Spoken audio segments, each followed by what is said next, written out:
You need to step aside. First class isn't open for student groups. The words landed like a slap. Sharp, public, and dressed in a fake smile. I turned, stunned. The boarding gate was buzzing with travelers, but all I could hear was her voice. Savannah, flight attendant. Perfect bun, navy scarf, name tag angled just right. We stood just inches from the plane door, boarding passes in hand. My sister Amari blinked. "We're not part of a group," she said slowly. "It's just the two of us, seats 1A and 1B. Savannah's smile didn't move, but her eyes did, sweeping over our hoodies, our braids, our backpacks. Then, without warning, she reached out and plucked Amari's boarding pass straight from her hand. No permission, no explanation. Just like that, snatched, like we didn't have the sense to carry it ourselves. Before we go any further, tell us where you're watching from. Have you ever seen someone's dignity stolen with a smile? People around us shifted. A couple in line frowned. Someone in a business suit raised an eyebrow. No one said a word. Savannah scanned the pass like it was fake, then turned it over like the truth was hiding on the back. "Unaccompanied minors," she muttered under her breath. "Of course." "I'm sorry," I said sharply, "but is there a problem?" She looked up, finally, and said, "It's just unusual. 2 teens, first class, no adults in sight. It's not a mistake we see often, but it happens." "It's not a mistake," Amari said, reclaiming her pass. "We've flown alone before, and first class is what we paid for." "Well, just hang tight," Savannah said. "We'll need to do a quick check with the manifest and the gate manager. It'll only take a moment." She stepped away without waiting for a response. I could feel it, that knot in my throat. Not fear, not yet. Just that old, familiar pressure. The kind that wraps around you when you realize you're being seen, but not as a person. You're a problem, a situation, something that needs to be verified. We had done everything right. Checked in early, TSA cleared, boarding passes printed and digital, IDs on hand, and still, we were standing here like we'd snuck in through the back of the plane. Amari glanced at me, her voice low. "They're not gonna let us board." "Don't jump to conclusions," I said. She didn't answer. She didn't have to. We'd both seen it coming the moment Savannah saw us. We're 15, not fragile, not new to this. But this was different. This was public. It's one thing to be pulled aside quietly. It's another to be halted at the front of a first-class boarding line, under fluorescent lights, in full view of suits and heels and business travelers sipping triple-shot lattes. Behind us, people kept walking, but around us, the air had changed. You could feel the judgment crawling across skin, not from everyone, but from enough. A man approached, mid-40s, graying hair, clipboard in hand. His name tag read Elliot, and he looked like he was hoping not to be here. "Ladies," he began, "there's been a small discrepancy with the reservation. If you could step to the side, we'll sort it out." I stood straighter. "There is no discrepancy. The tickets were purchased by our legal guardian, our mother. The names on the reservation match our IDs." Amari held hers out without being asked. Elliot took it, glanced down, then gave it back without a word. "We just need to confirm a few things with the gate manager," he mumbled. "This is a pattern," Amari said flatly. Elliot's eyebrows lifted. "Excuse me?" "Whenever 2 black girls show up where we're not expected, suddenly there's a review or a check, but no one double-checked that man's boarding pass." She pointed to the guy who'd just strolled by in gym shorts and earbuds. "And I promise you, he didn't scream first class either." Elliot's mouth opened, then closed. We were led to the side, and just like that, our spots were gone. Boarding continued. Passengers filed past. No one looked at us again. We weren't travelers anymore. We were a disruption. 10 minutes passed, then 15. Then a man in a navy blazer approached. He wore authority like a mask. Tight, artificial. His name tag read Darren Pike, and he smelled like aftershave and cheap solutions. "Mrs. Bell?" he asked. "Yes," I said, straightening. "Araya and Amari Bell." He nodded, expression neutral. "Thank you for your patience. Our crew raised a concern about the booking, specifically about the legitimacy of a first-class reservation for unaccompanied minors without a parent present." "It's legal," I said. "We've flown alone since 13. Our mother booked the flight through the airline's executive portal." "I understand," he said. "But crew discretion plays a role in passenger comfort." There it was. Amari's voice went flat. "You're saying our presence made the staff uncomfortable?" Darren paused, then tried to pivot. "That's not exactly what I said." "No," I said. "But it's what you meant." He sighed. "Look, we can rebook you in the main cabin for today, or place you on a later first-class flight with adult verification at boarding. Translation, we'll let you on. Just not here, not now, and not where people can see you." Amari stared him down. "We're not the ones who need rebooking." I reached into my pocket, pulled out my phone. "Who are you calling?" Darren asked. "Our mother," I said. His jaw tightened. "You're welcome to." "We don't need your permission," I replied. Amari stepped away, pressing the call button.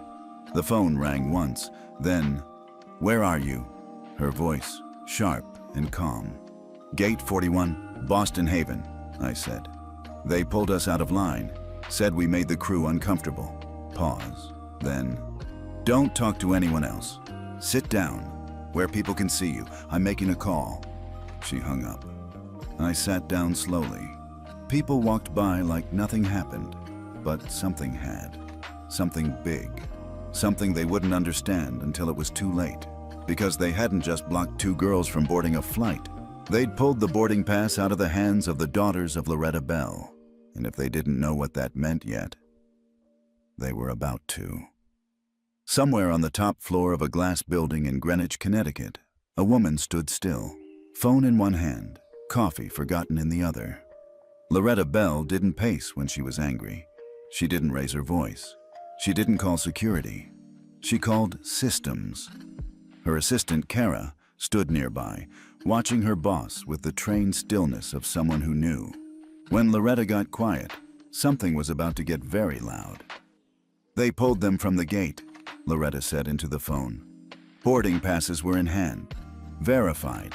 TSA cleared. Still, they were removed." There was a pause. Then, "Was it Savannah?" Loretta didn't answer. She didn't need to. The name had already circulated before. Savannah Baird. Ventra Wings' most decorated first-class crew chief, known for perfection, for polish, and for quietly questioning passengers who didn't look like they fit the brand. The voice on the other end sighed. "We'll look into it." "No," Loretta said. "You'll do more than that." She walked to the window, looking out over the Elliston Equity Campus. 4 buildings, 220 employees, $3.1 billion in managed assets.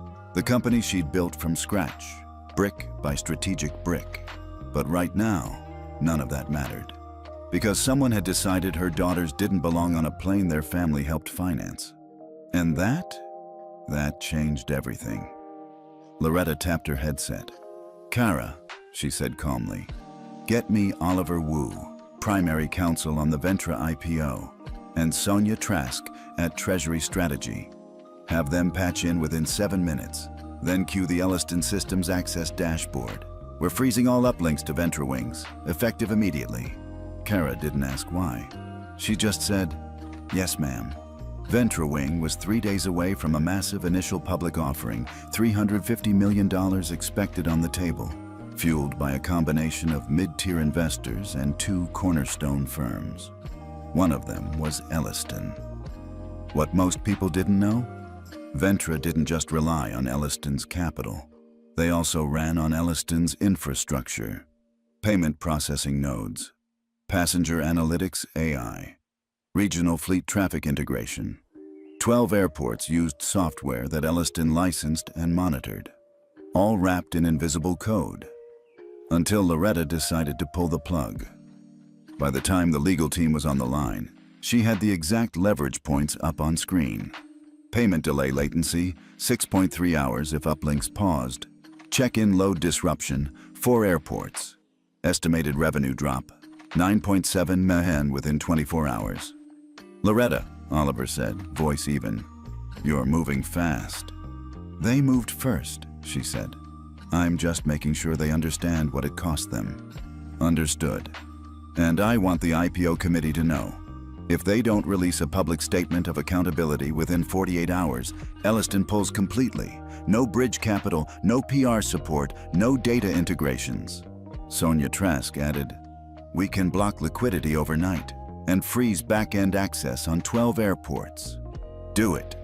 And Loretta, Oliver cleared his throat. Do you want this to stay quiet? Or, Loretta didn't hesitate. I want it visible, not dramatic, not emotional, just precise. So no one else thinks they can humiliate my daughters and get away with it because it's not on video.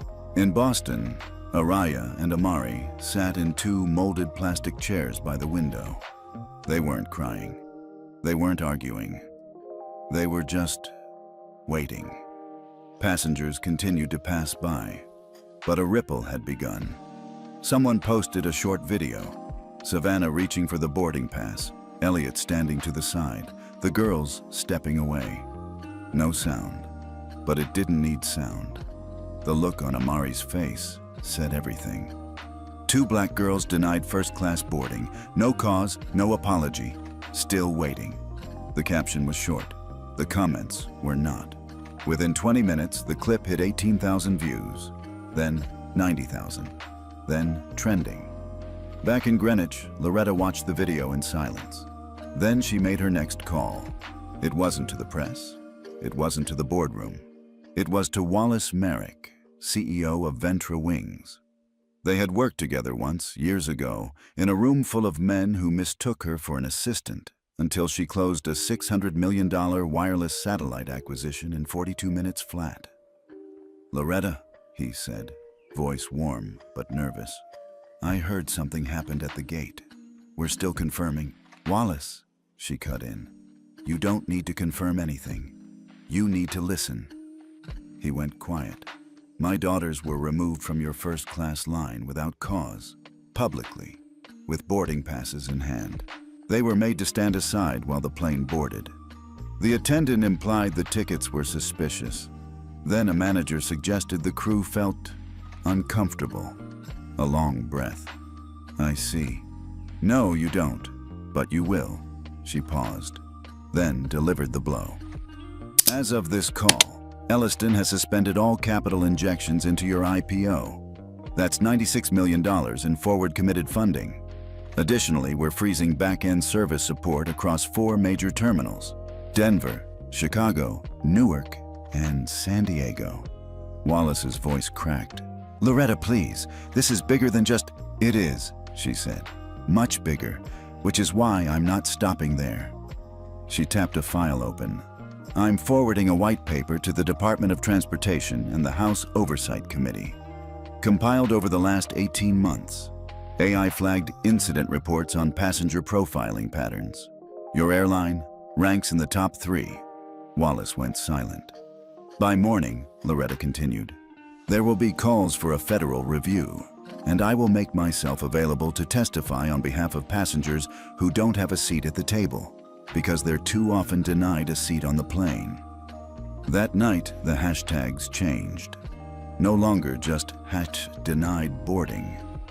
Now it was #passenger dignity #Elliston pulls out. Who gets to fly? Amari saw it first. Mom's doing something, she whispered. Araya nodded. She always is. By morning, the Ventra IPO was suspended. News broke that Elliston Equity had pulled all funding due to ethical risk concerns. CNN reported that 4 major airports were experiencing digital infrastructure slowdowns. FAA quietly confirmed that a federal oversight request had been submitted for discriminatory patterns in airline boarding policies. But inside a kitchen in Connecticut, Loretta Bell didn't toast champagne. She didn't smile. She just looked at the faces of her daughters across the table. You were composed, she said. Amari raised an eyebrow. We wanted to scream.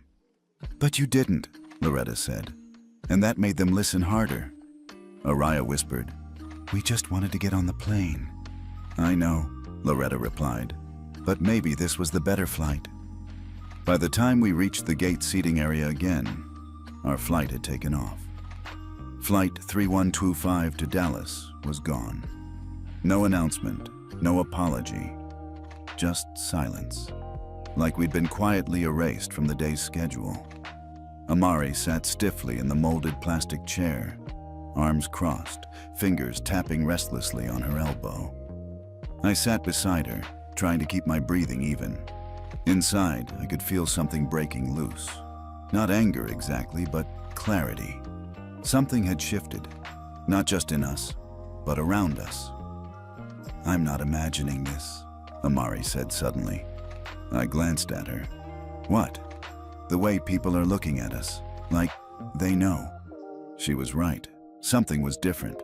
The gate agents, the passengers lingering nearby, even a man in a suit checking his phone near the window. They weren't pretending not to see us anymore. They were watching us, quietly, warily. And then my phone buzzed. So did hers. We both looked down. A single message. From a classmate we barely talked to. Is this you guys? You're on Twitter. I clicked the link. It was the video. Someone standing behind the ropes at the gate, had filmed everything. Savannah snatching the boarding pass, us being pulled to the side. Darren pretending it was procedure. Amari's voice, cool but sharp. You're saying we make the crew uncomfortable. The post already had 180,000 views, and climbing. Amari let out a breath like she'd been punched in the stomach. It's going viral. I nodded, jaw clenched. For a moment, we didn't say anything. We weren't just two girls being humiliated anymore. We were becoming content. Then came the comments. Some were what you'd expect. Outrage, support, people calling it racism, classism, both. But others, must be nice having a rich mom to fix your problems.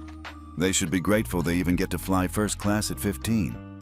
They probably had fake tickets. Airlines have policies for a reason. Amari gritted her teeth. Why do they always think we're lying? Because we don't look like what they expect in row 1, I said quietly. More buzzes. DMs, mentions, news aggregators. A journalist from Teen Vision wanted to highlight our courage. A producer from a talk show asked if we'd join for a short segment on systemic bias. Amari stared at the screen. We're not activists. I looked up. We didn't ask for this. No, but now it's asking for us. A man approached us, probably late 20s, baseball cap, media badge clipped to his hoodie. Excuse me, he said gently. I was the one who posted the first video. I didn't mean to exploit anything, it didn't sit right. We nodded. I've been streaming updates, he said. If you want to say anything, I'm still live, but only if you're ready. Amari opened her mouth, but stopped. I shook my head. Not yet, he nodded. Respect. As he walked away, Amari slumped slightly in her seat. This isn't just ours anymore. I knew what she meant. Our story had been scooped up by the timeline, chewed on by opinion threads, retweeted into oblivion, turned into a symbol we never agreed to be. We weren't being seen as kids who were wronged. We were a moment, and moments are easy to misinterpret. We stayed at the gate another 30 minutes. More people came up. Some offered comfort. One woman, probably mid-50s, black, put a hand on Amari's shoulder and said, I saw what happened. You girls held your heads up. That matters. Then she walked away, and that meant more than all the viral comments combined. Then came the statement. Not an apology, a statement. Posted by Ventra Wings' official account. We are aware of a situation involving 2 passengers earlier today at Boston Haven International Airport. Ventra Wings values inclusivity and is reviewing the matter thoroughly. We regret any inconvenience caused. Amari scoffed. Inconvenience? I reread it. They're trying to sound neutral, like this wasn't a public humiliation. It's a press bandage, Amari muttered. Cheap and vague. And then, it got worse. Someone in the first-class cabin from our original flight posted their own video. Blurry, shaky, but you could clearly see the moment we were walked off the boarding line. And someone in the background whispering, "Guess they don't belong up here." The post. Ventra staff looked visibly uncomfortable when the girls showed up. You could tell something was off. That word again. Uncomfortable. "What about our comfort?" Amari whispered. I had no answer. Suddenly, another woman appeared in front of us. Mid-30s, sleek dress, calm voice. "I was also on your flight," she said quietly. "And I filed a report. I just wanted you to know I saw it too. You were calm, respectful. It wasn't you." Amari looked up. "Thank you." She nodded. "More people saw. Don't let them twist the silence." And just like that, a ripple became a wave. We opened our phones again.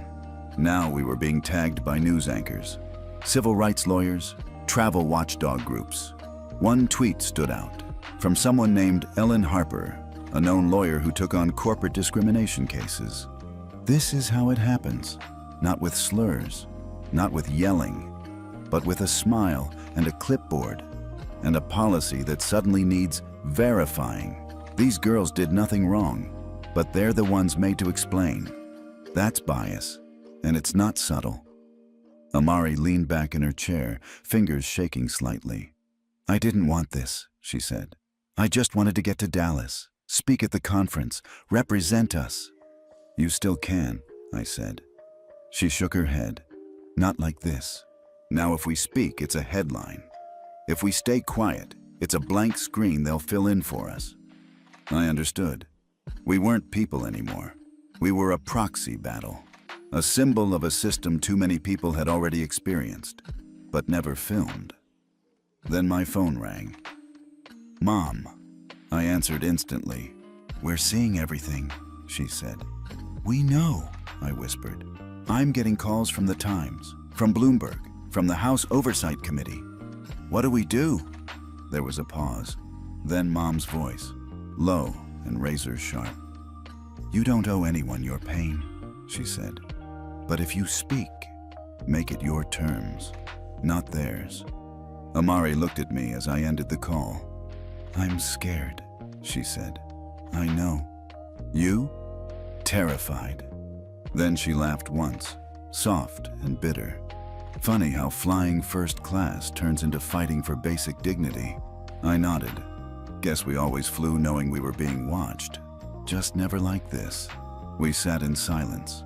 The airport moved on. Boarding calls, luggage wheels, screaming toddlers. But inside us, something stopped pretending. We weren't invisible. We weren't powerless. And we weren't going away quietly. By the time we made it to the lounge, a woman in a gray vest and flat shoes was waiting at the entrance. "Ms. Bell?" she asked. "We've arranged a private seating area for you both, right this way." Her voice was smooth. Too smooth. Like someone trying very hard not to slip up again. I didn't say anything. I just followed Amari, who followed the woman, who probably got a memo that said, "Be careful. They're the daughters of someone important now." We were no longer those girls who didn't belong. Now we were those girls everyone had seen. And no one wanted to be the next clip. The private seating area was tucked into a corner behind a frosted glass wall. It smelled like espresso and brand management. Amari dropped into a leather chair, shoulders tight, lips pressed together. "I don't even know what I'm feeling anymore," she muttered. I did. I just didn't have the words for it. We hadn't even sat for 10 minutes when a screen near the bar lit up. It was muted, but the headline said everything.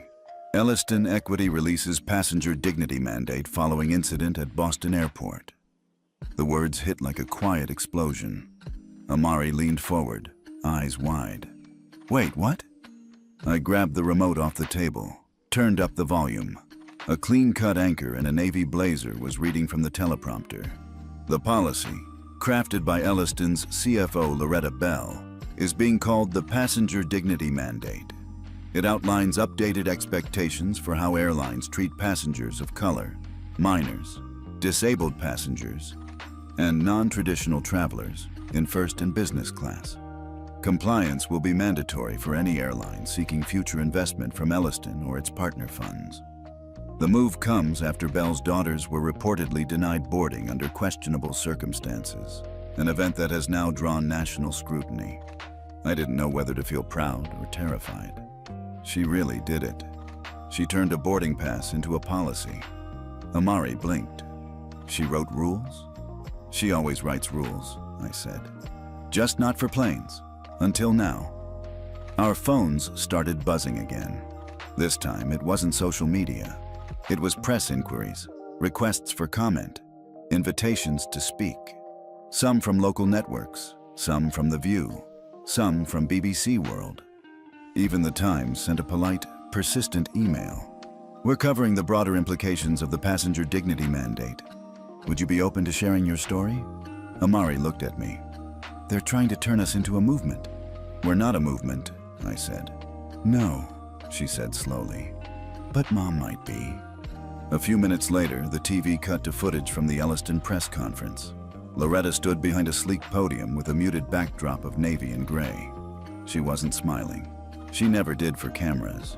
But her presence filled the frame. This isn't about revenge, she said. And it's not about one flight. It's about patterns. About passengers being profiled not by their behavior, but by their appearance. About rules that get rewritten in real time, depending on who's in the seat.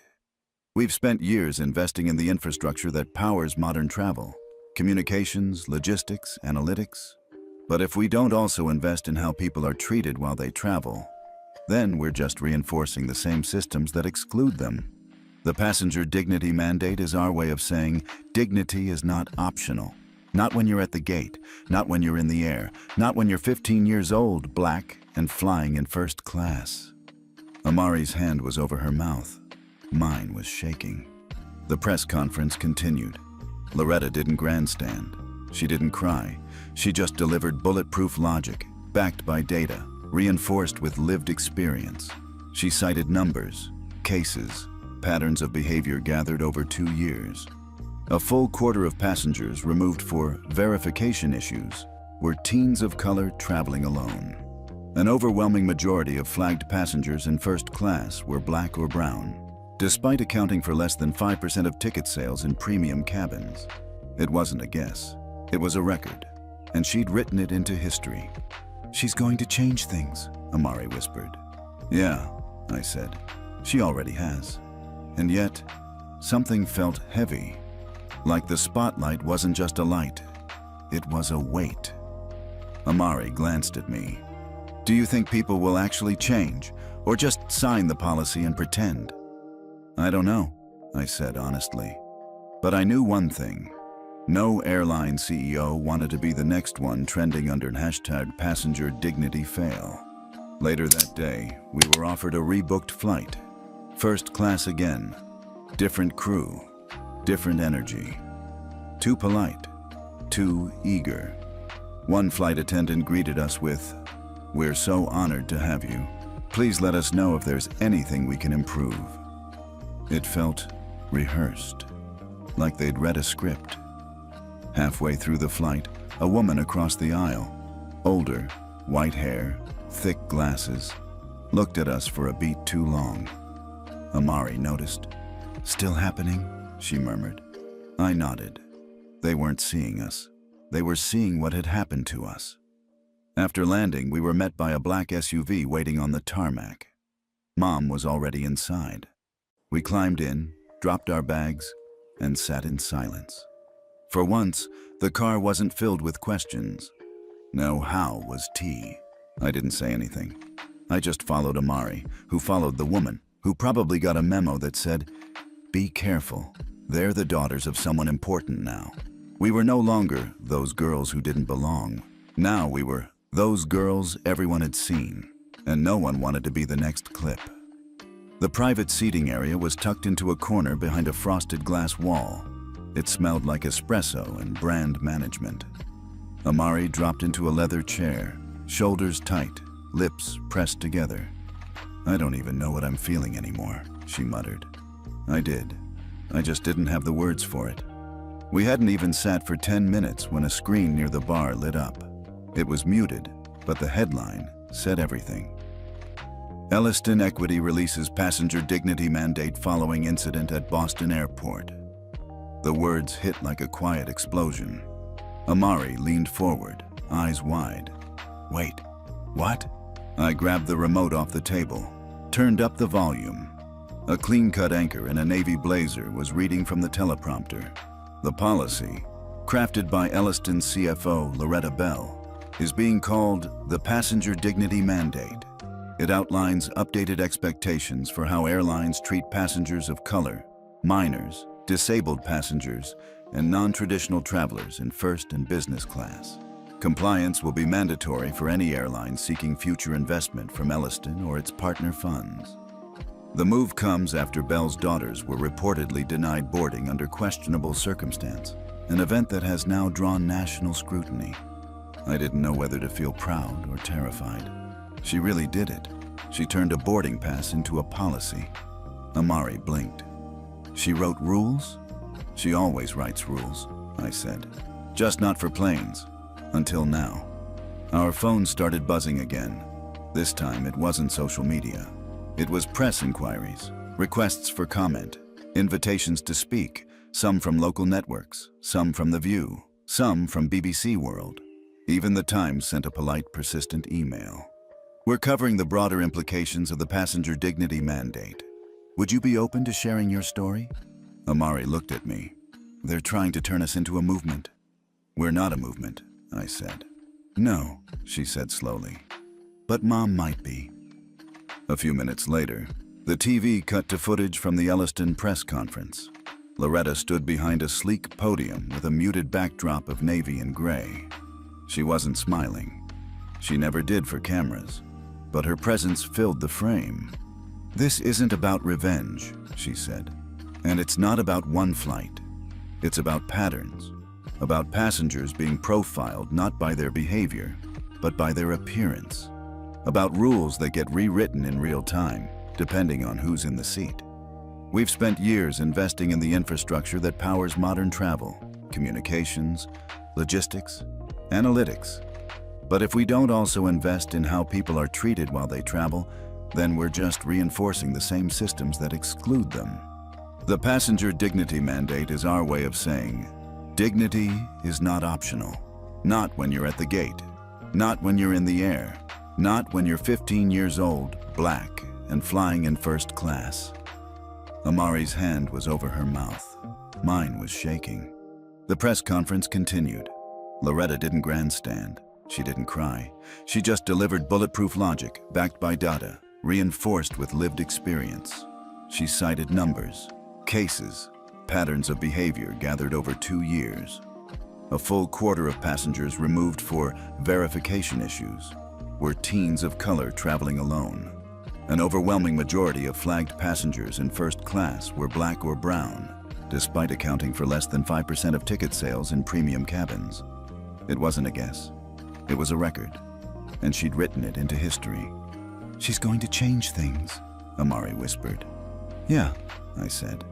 "She already has." And yet, something felt heavy. Like the spotlight wasn't just a light, it was a weight. Amari glanced at me. "Do you think people will actually change?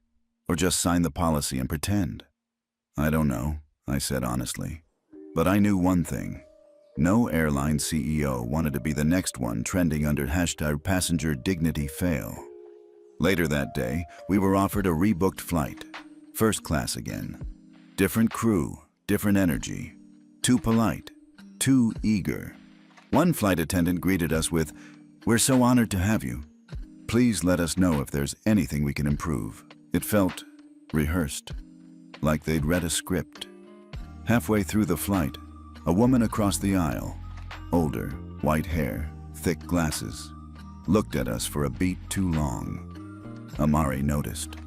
"Still happening?" she murmured. I nodded. They weren't seeing us. They were seeing what had happened to us. After landing, we were met by a black SUV waiting on the tarmac. Mom was already inside. We climbed in, dropped our bags, and sat in silence. For once, the car wasn't filled with questions. No, how was the flight? No. Did they say anything else? Just the hum of the tires. Finally, Loretta spoke. "You did good." Amari snorted softly. "We just sat there." "No," she said. "You let it be seen. That's harder than it sounds." Back home, we watched the rest unfold from a distance. Ventra's stock prospects dropped. 3 other airlines signed the mandate within 48 hours. One smaller airline tried to sidestep it and was dragged across national headlines by a mother in Atlanta whose autistic son was removed from a first-class flight without cause. The mandate was now more than policy. It was a line in the sand. 1 week later, Loretta was invited to testify before the Transportation Ethics Committee. She agreed, on one condition, that 2 teenage girls would speak first, not to prove anything, just to remind them what happens when dignity is denied at 35,000 feet. We weren't ready, but maybe we didn't have to be. Maybe it wasn't about readiness. Maybe it was about refusing to stay quiet just because we were supposed to be grateful. The first email came at 6:12 a.m. Subject line, "Entitled much?" Inside was a single sentence. "Must be nice having a billionaire mom to throw a tantrum when you don't get your way." By Attica MM. There were dozens more. Not all hateful, but enough. Enough to feel like maybe people were starting to forget what happened. Or worse, rewrite it. Amari sat at the kitchen counter, scrolling in silence. Her smoothie was melting. She hadn't touched it. I stood across from her, holding my own phone like it might bite. "You see this one?" she asked. She slid the screen toward me, a tweet going viral. "So we're canceling an entire airline because 2 kids didn't get to fly first class?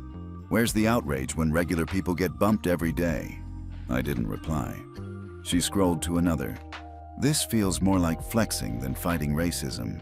Maybe they should have just accepted the economy seats and moved on." I wanted to scream, but I didn't, because that's exactly what they were waiting for. Instead, I said quietly, "We didn't ask to be bumped. We were removed. That's different." Amari didn't look up. They don't care.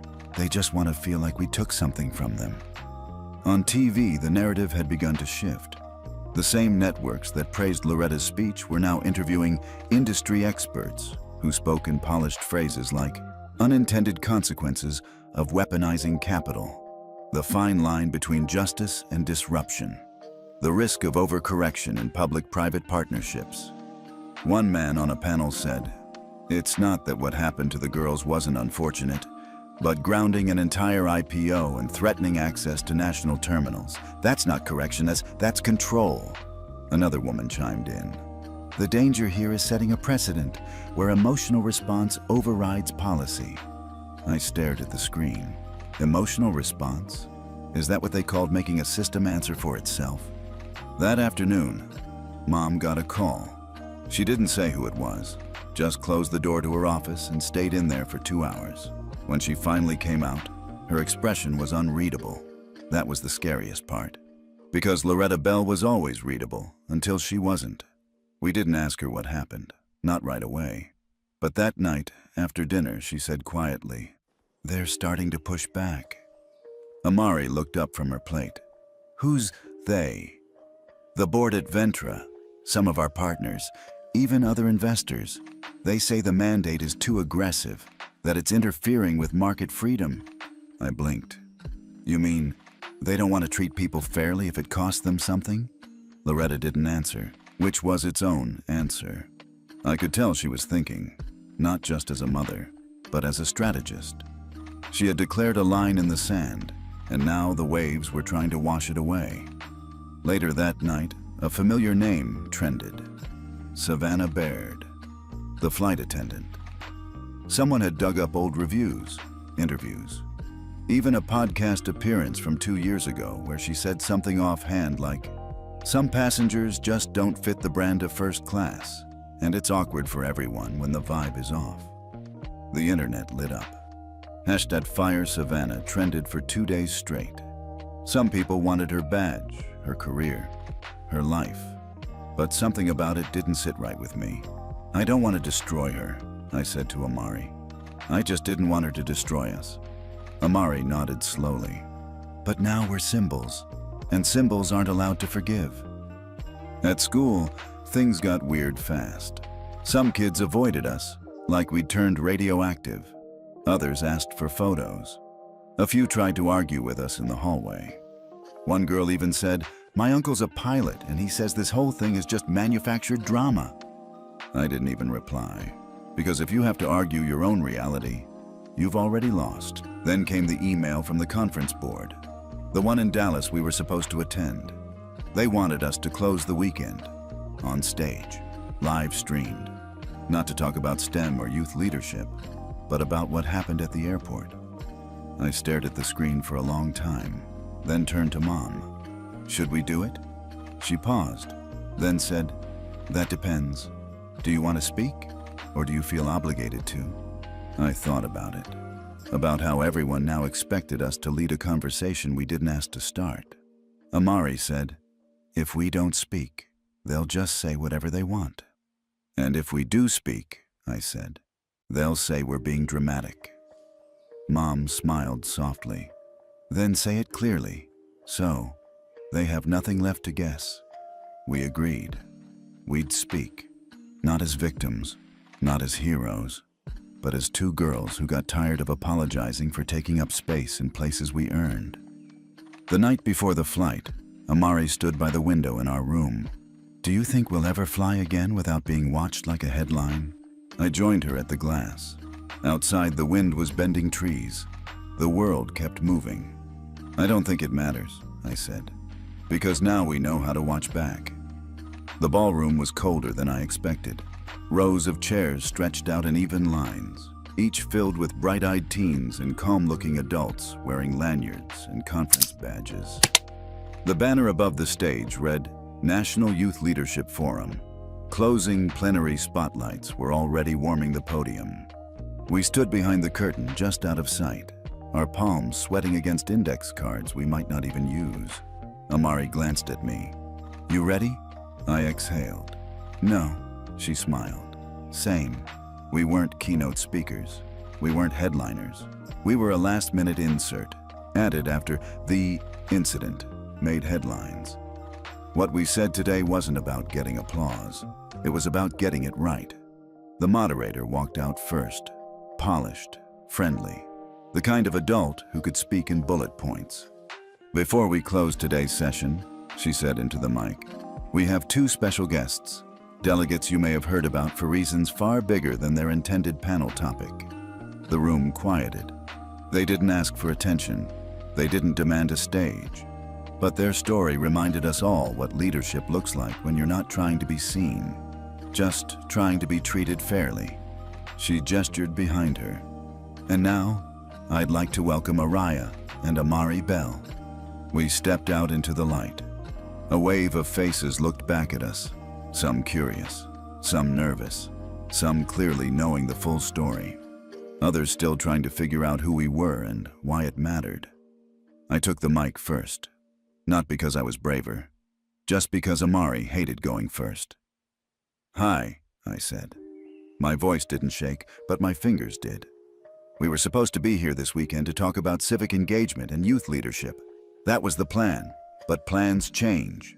Polite laughter, nothing loud. I continued. "Last week, we were removed from a first-class boarding line at Boston Haven Airport. Our seats were confirmed. Our IDs matched. There was no disruption, no issue, but somehow there was still a problem." I looked out across the crowd. The problem wasn't us. It was the space we occupied. The assumption that we didn't belong there because of how we looked, how young we were, how we dressed. Amari took the mic. She didn't read from her card. "I'm not here to attack anyone," she said. "I'm not here to yell, but I need you to hear this clearly. We did everything right. We followed every rule, every policy, every procedure, but that didn't protect us. She paused. Because sometimes the system isn't broken. It's working exactly the way it was designed to.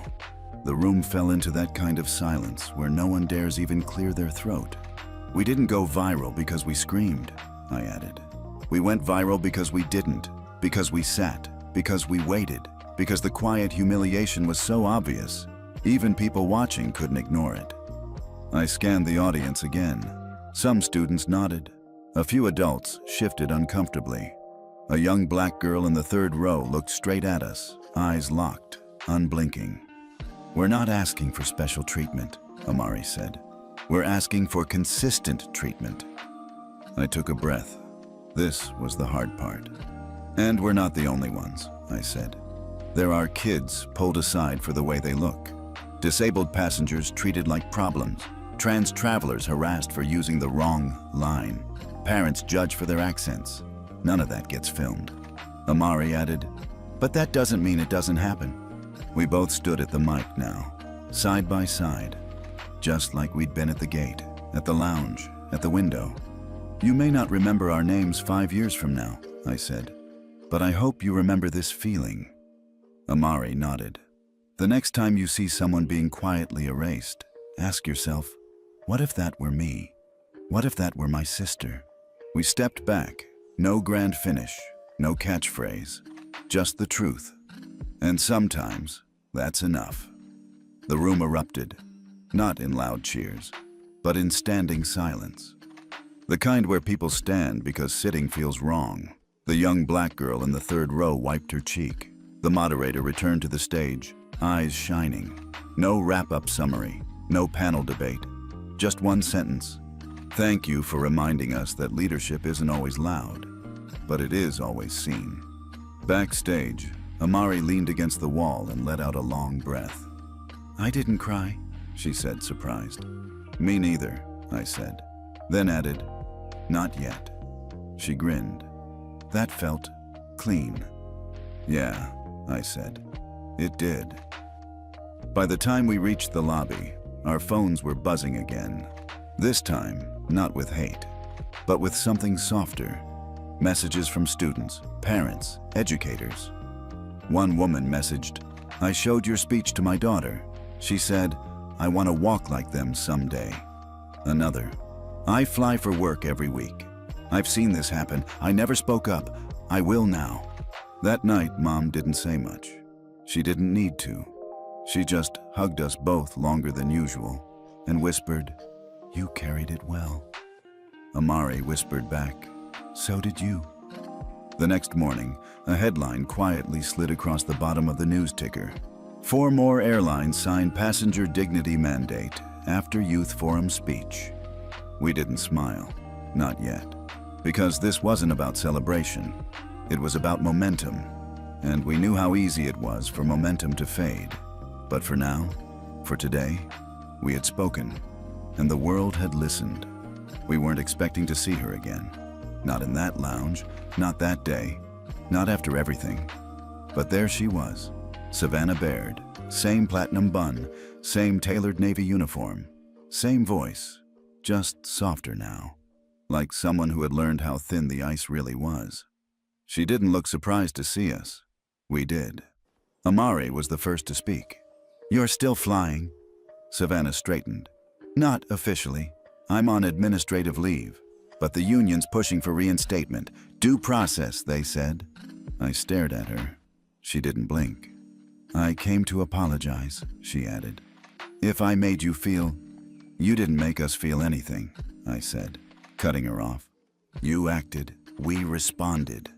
She hesitated. I didn't mean to... Amari folded her arms. You didn't mean for it to go viral. That's not the same as meaning it didn't happen. Silence. Savannah opened her mouth but thought better of it. Then she did something that surprised us both. She stepped back and walked away. No comeback, no justification, just quiet retreat. Back at home, Mom was already waiting by the fireplace when we returned. She looked calm, but in that way she always did when something was brewing underneath. There's a letter, she said, handing me the envelope. no stamp, no return address. Just one line at the bottom. Private advisory, confidential. Amari and I watched her open it. She read silently, then again, then folded it and placed it on the coffee table like it was ticking. "They're warning me," she said quietly. "Who?" I asked. "People who don't sign their names. Investment boards, policy liaisons. The kind that pretend they're neutral, but always pick a side when the math gets uncomfortable." Amari's brows furrowed. "What are they warning you about?" Loretta didn't answer right away. Then she said, "They're calling this a power move, not a protection move." I frowned. "You protected us. That's not power, that's parenting." "They don't see it that way," she said. "They see an executive using capital to punish subjective discomfort. They're afraid I've set a precedent." That word again. Precedent. Like dignity was a loophole someone might exploit. Loretta stood. "One firm pulled a $40 million co-investment this morning, quietly. No press, just an internal notice. We're reviewing the optics of Elliston's leverage." Amari blinked. "They're punishing you for punishing the airline?" "No," Loretta said. "They're afraid of who's next." She didn't say it, but we could see it in her eyes. This wasn't about Ventra anymore. This was about the industry protecting itself. And when industries protect themselves, they don't go after the ones who shout. They go after the ones who change policy. The next day, we were scheduled to attend a small community roundtable, organized by a local youth justice nonprofit. Low-key, no press, just voices, or so we thought. Because right before we walked in, Mom's phone buzzed. She froze, then turned the screen toward us. A leaked memo. Internal from Nexa Capital, one of Elliston's former co-investment partners. "Concerns rising re. Bell family's public escalation model. Recommend distancing from future youth-led governance models. Risk replicable disruption." Amari stared. "Replicable disruption?" "They're saying what we did," I murmured, "is contagious." Loretta didn't blink. "Good." We entered the room. The circle was filled with high schoolers, parents, a few local organizers. One woman stood up when she saw us. She didn't speak. She just clapped, slowly, firmly. Then others followed. Not applause for a speech, applause for showing up. Amari sat down beside me, whispering, "Let them be scared." I nodded. "But let's stay smart. You'll both have 3 minutes." The producer's voice was calm, professional. Her headset sat tilted over one ear, clipboard in hand. We were seated in a green room that was more gray than green, under fluorescent lights that made everything look too sharp. 3 minutes? Amari asked. "That's it?" The woman smiled, thin and tight. "This segment's already full, but they wanted to give you space. Just keep it tight. And please, don't mention any lawsuits or specific airline names." I raised an eyebrow. "But they're the ones who—" "I know," she cut in, still smiling. "But it's national TV. We have to keep it balanced." We weren't surprised. By now, we understood how people liked their justice served. Polite, palatable, without naming names. The studio was colder than the lounge. The lights brighter. The silence heavier. We stood behind a camera wall, waiting. On the main stage, the anchor wrapped up a story about market trends and inflation. Then, with a practiced pivot, coming up next, the twin sisters who sparked a national conversation about fairness at 35,000 feet. A graphic rolled. Our faces, side by side, muted, serious, framed like change makers or troublemakers, depending on who was watching. When we stepped out, the cameras were already rolling. The anchor greeted us warmly, but with that same distant professionalism we'd learned to spot. "So, Araya, Amari, you've been called everything from courageous to controversial. Let's start simple. What happened that day?" We could have gone into the details again, but we didn't. Instead, Amari said, "What happened is what happens to a lot of people. We just got filmed." I nodded. "And we didn't scream. That made it easier to hear." The anchor tilted his head, intrigued.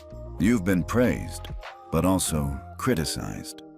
Some say this is about class, not race. That your mother's influence pushed too hard.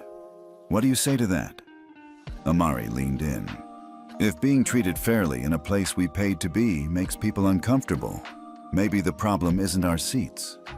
Maybe it's their definition of comfort." The anchor paused, then said, "Well said." The segment ended with muted applause. No fireworks, no standing ovation. But we hadn't come for that. We'd come to hold the line. Backstage, our phones were already vibrating again. Comments, clips, messages. Some angry, some grateful, some confused. We didn't reply to any of them. We just looked at each other and nodded. We'd said what needed to be said. That night, we sat with Mom at the dining table. She was quiet, watching something on her tablet. A congressional committee banner framed the screen. The subtext read, "Scheduled appearance, Loretta Bell, CEO, Elliston Equity." Amari leaned in.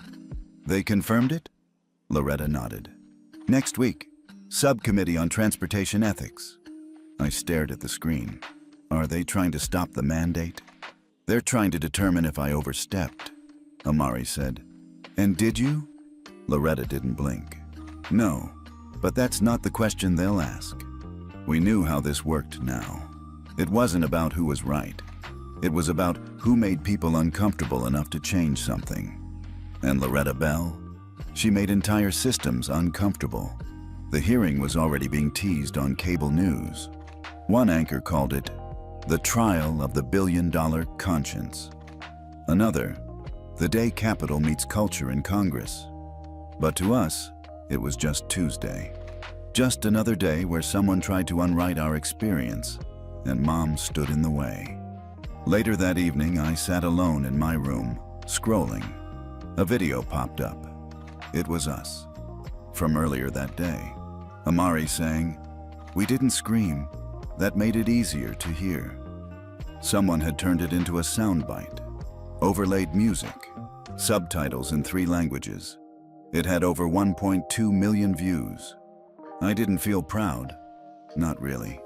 I felt visible, which for us was a kind of power and a kind of danger.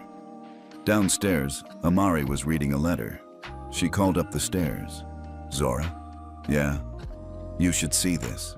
It was handwritten, careful cursive, ink smudged at the corners. "I was on the same flight. I watched. I said nothing. I froze. Not because I agreed with what they did, but because I didn't know how to stop it. You two reminded me that silence helps no one. I'm sorry, and I'm grateful." Amari looked at me. "That's the 3rd one this week." I nodded. It wasn't going away. But maybe neither were we. What would you have done if you were in the lounge that day? Let us know in the comments. We'd love to hear where you're watching from. The hearing room in DC looked like something from a movie. Tall wood-paneled walls, bright white lights, nameplates arranged like chess pieces. A long table with a single microphone at the center. Behind it sat our mother, Loretta Bell. No podium, no entourage, just her. And the truth. We watched from a small room next door. The video feed broadcasted on a delay. Amari sat with her arms crossed. I kept my eyes on the screen, even when it hurt. The subcommittee was called the Oversight Panel on Private Capital and Public Ethics. But from the way some of the members were looking at her, you'd think they were preparing to put her on trial. Congresswoman Denton, gray blazer, sharp voice, leaned forward. "Ms. Bell, are you aware that since your public release of the passenger dignity mandate, 4 airlines have delayed IPOs and 2 infrastructure deals were canceled?" Loretta nodded. "Yes. And you don't consider that economic disruption?" "I consider it accountability," she said simply. A few murmurs rippled through the chamber. Denton continued, "Are you not concerned that using your capital to pressure airlines into compliance sets a dangerous precedent?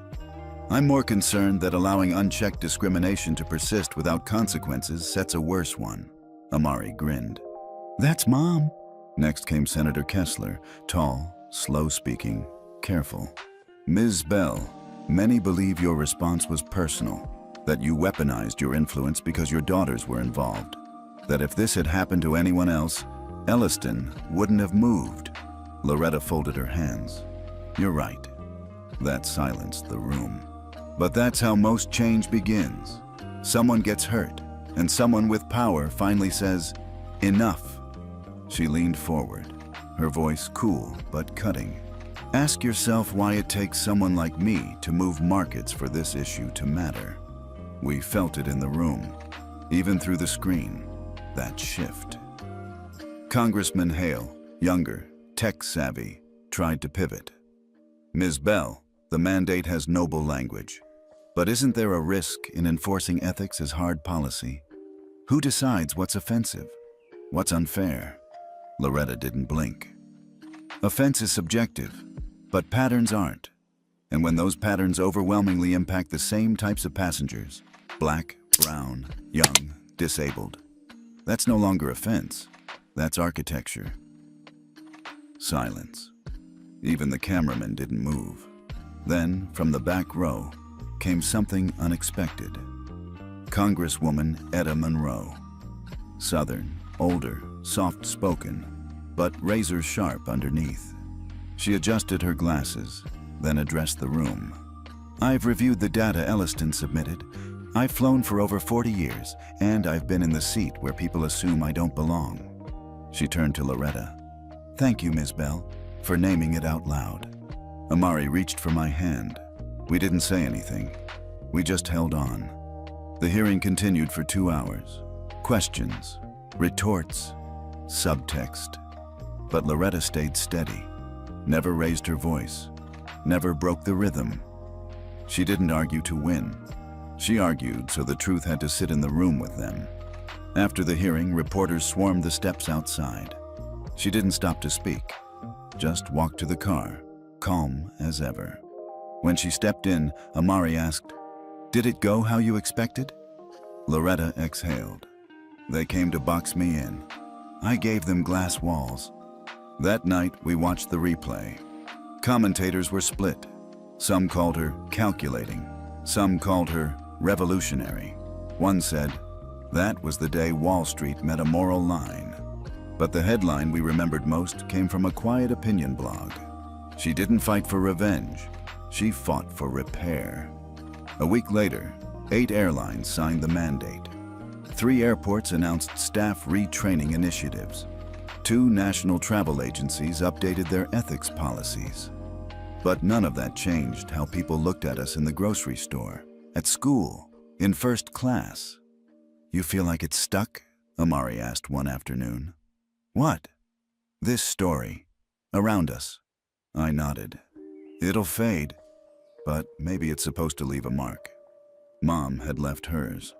Now we had to decide what kind of mark we wanted to leave too. The school hallway smelled the same. Faint cleaning fluid, vending machine coffee, someone's overused vanilla body spray. Same squeaky lockers, same announcements crackling from the speaker above. But the way people looked at us, that was different. It had been 3 weeks since the hearing. 2 since Mom's policy went federal. 7 days since someone slid a note into my locker that said, "Your mom's famous." What's that like? No name, no context. Just that. A quiet reminder that we weren't just Aria and Amari anymore. We were those girls. In English class, someone asked our opinion on a poem about justice. Half the room turned toward us like we were the moral compass. I just shrugged. Amari said, "It's not always about right or wrong. Sometimes it's about who gets to keep talking." No one asked us again after that. At lunch, a kid we barely knew asked if we were doing a TED Talk. Another slid into our DMs with, "Do you think you'll run for office one day?" We still took the bus, still did our homework, still argued about who left the toothpaste cap off. But the world didn't treat us like normal anymore.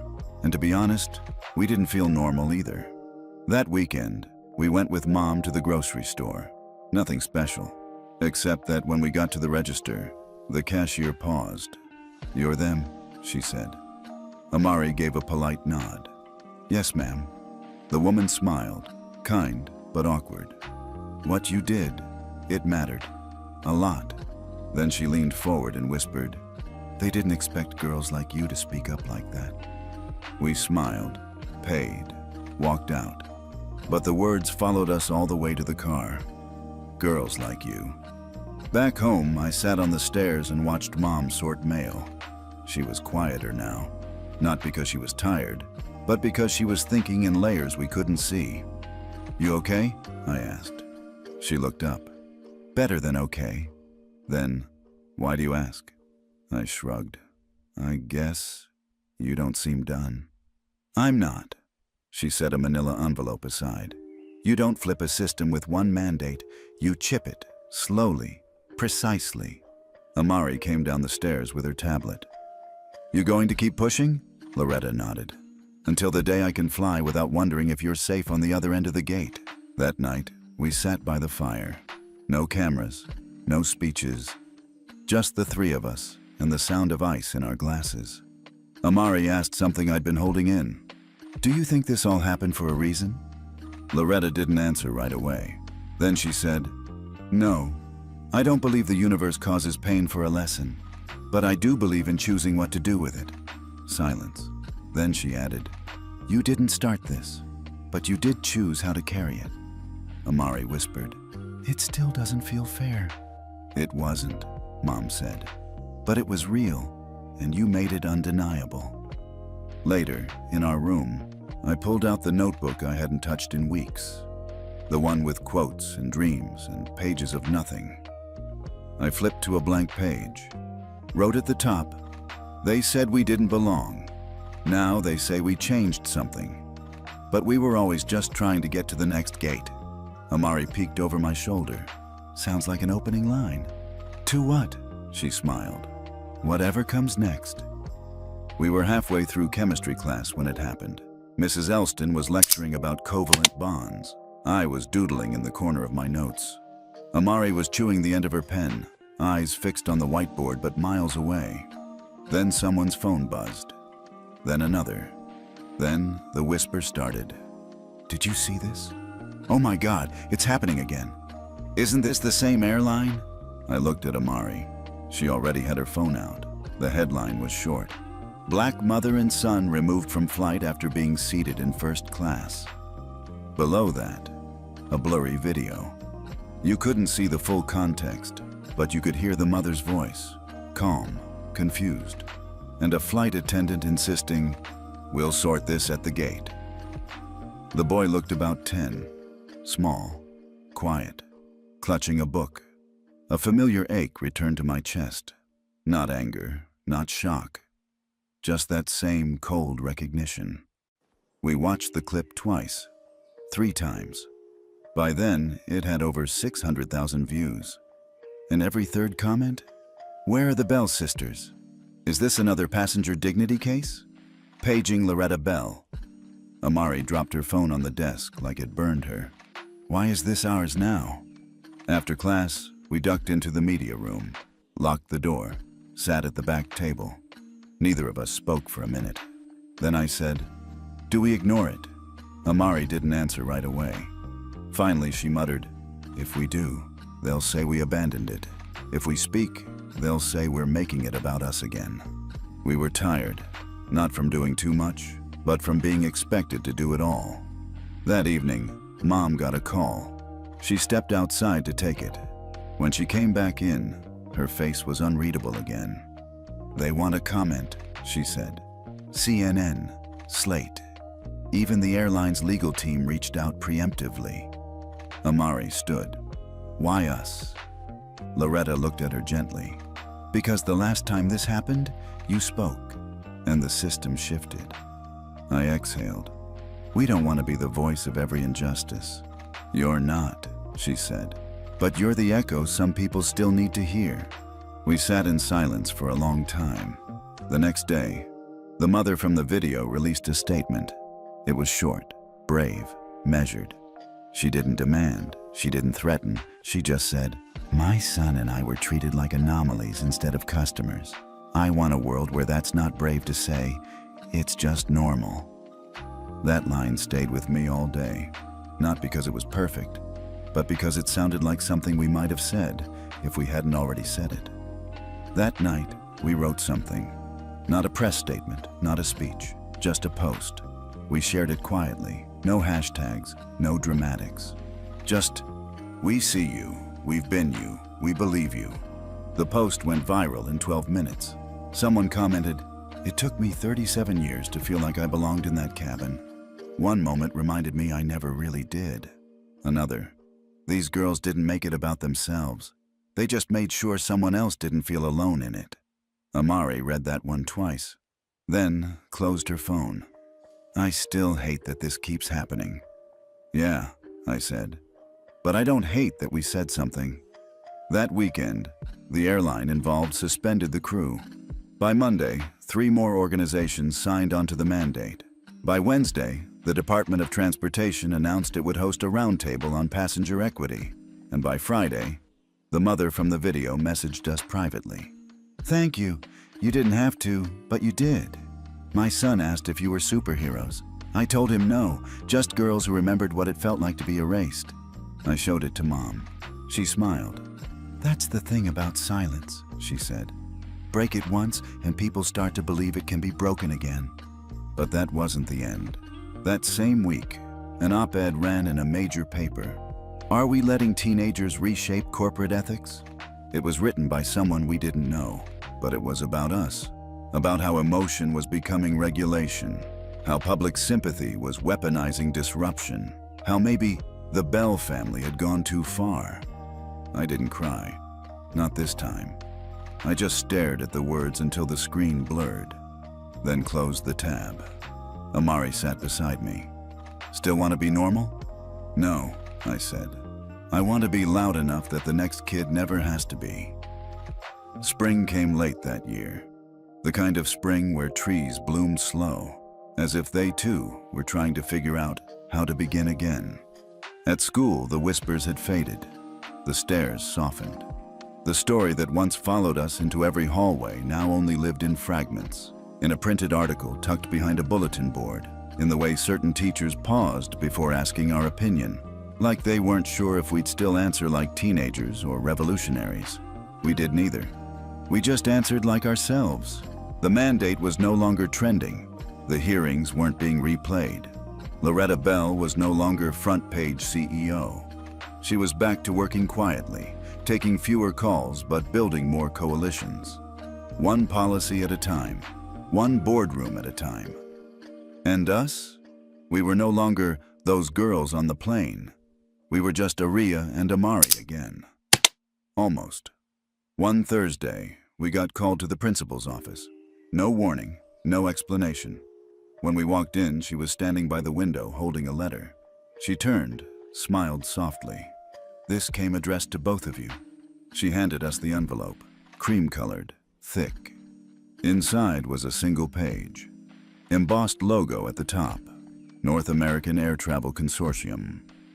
"We're pleased to inform you that your story, your voice, and your persistence helped shape the 2025 Passenger Equity Compliance Framework, now adopted by over 70% of North American carriers. As a symbol of our gratitude, and in recognition of your courage, we'd like to invite you both to serve as inaugural youth advisors for the Passenger Ethics Review Board." I looked at Amari. She raised her eyebrows. "Didn't see that coming?" We didn't say yes, not right away. But we didn't say no either. That weekend, we visited a local library to help organize a youth storytelling workshop. Nothing fancy, just kids, notebooks, a circle of folding chairs. A boy, maybe 12, asked, "Is it true you changed airline laws?" Amari smiled. "We didn't change laws, we just refused to sit in silence." Another girl, maybe younger, whispered, "I get nervous flying, 'cause of how I look." I leaned in. "I used to feel that too," I said. "Now I know nerves don't mean you're wrong. They just mean someone else made you feel like you were. She smiled. A little. Then wrote something in her notebook and didn't show anyone. We didn't speak at big conferences after that. Didn't tour, didn't cash in. Mom never let anyone make merch with our names. No brands, no book deals, no headlines, just impact. 3 months later, we were on another flight. Summer trip. Nothing big, just us and Mom. We boarded late. No fanfare, no attention, just 3 seats in row 2 of first class. The flight attendant, a tall black woman with warm eyes, paused when she saw us. She didn't say anything, she just nodded, like she knew. Not the headlines, the weight. Halfway through the flight, I glanced around the cabin. No one stared, no one whispered, no one asked to see our boarding passes twice. I looked at Amari. She was asleep, head against the window, peaceful. Outside, the clouds parted slowly, soft and gold. It hit me then. Not all stories end with victory. Some just end with space. Space to breathe, to belong, to not explain. When we landed, we didn't get applause. Didn't need it. We walked off the plane with our bags, our names, and our seat numbers intact. Weeks later, a new viral story made the rounds. Not discrimination. Just a girl who built a mobile app to help refugee families find safe transit routes. The headline read, "15-year-old redefines how youth lead." Someone tagged us. We didn't reply. We just bookmarked the article and shared it in our school group chat. No caption, just respect. The world kept spinning. People moved on, but something had shifted, quietly, deeply, for good. And we knew it. Not because people told us, but because we could feel it every time we stepped into a place that once made us shrink and didn't feel small anymore. One day, I found that same girl from the workshop in the library again. She was writing something in her notebook, and this time she let me see it. At the top, she had written, "They didn't belong until they reminded the world they always did." I smiled. She grinned back. No explanation needed. Just echoes. Thank you for sticking with Araya and Amari Bell all the way to the end. We know. Stories like this aren't just entertainment. They're reminders. That silence can feel safe, but speaking up, even quietly, is what truly shifts the world. How about you? Have you ever been made to feel like you didn't belong, just because of how you looked, where you were, or how young you were? Have you ever stayed quiet, or wished you hadn't? Share your story in the comments, and tell us where you're watching from, because every voice, no matter how far, makes an echo that matters.